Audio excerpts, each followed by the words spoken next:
तो आज हम बनाने वाले हैं नया ट्रैक्टर 4x2। तो हमने पहले ही टायर बना के रेडी कर लिया हमारे ट्रैक्टर के। ये देख सकते हैं, ये पीछे के टायर, आगे के बाद में वो बना लेंगे जिस हिसाब से ट्रैक्टर का सेट बैठेगा उससे। तो आगे के भी बना लेंगे, ये पीछे के हैं तो इन्हें रखते हैं साइड में। और ये वाला गियर बॉक्स हम यूज करने वाले हैं हमारे ट्रैक्टर में टायरों को पावर सप्लाई करने। और ये इसकी रॉड है जो इसके अंदर लग जाएगी ऐसे, टायर इसके दोनों तरफ टायर लग जाएंगे। तो चलो करते हैं शुरू। पहले हमारा ये गियर बॉक्स फिट करते हैं।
पूरी तरीके से बन के रेडी। अब टायर लगाना रह गए और कंट्रोलर लगाना।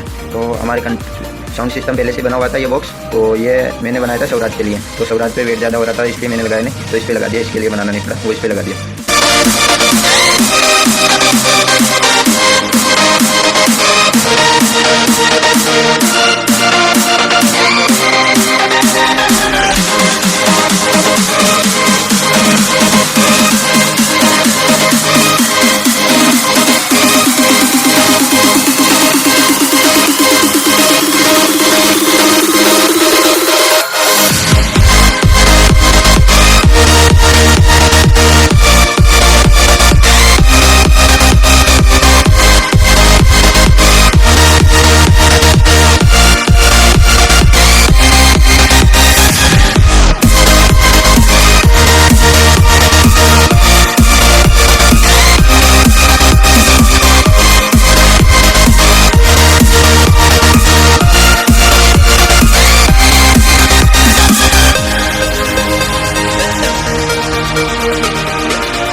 By the stormy seas, oh, you meant the world to me.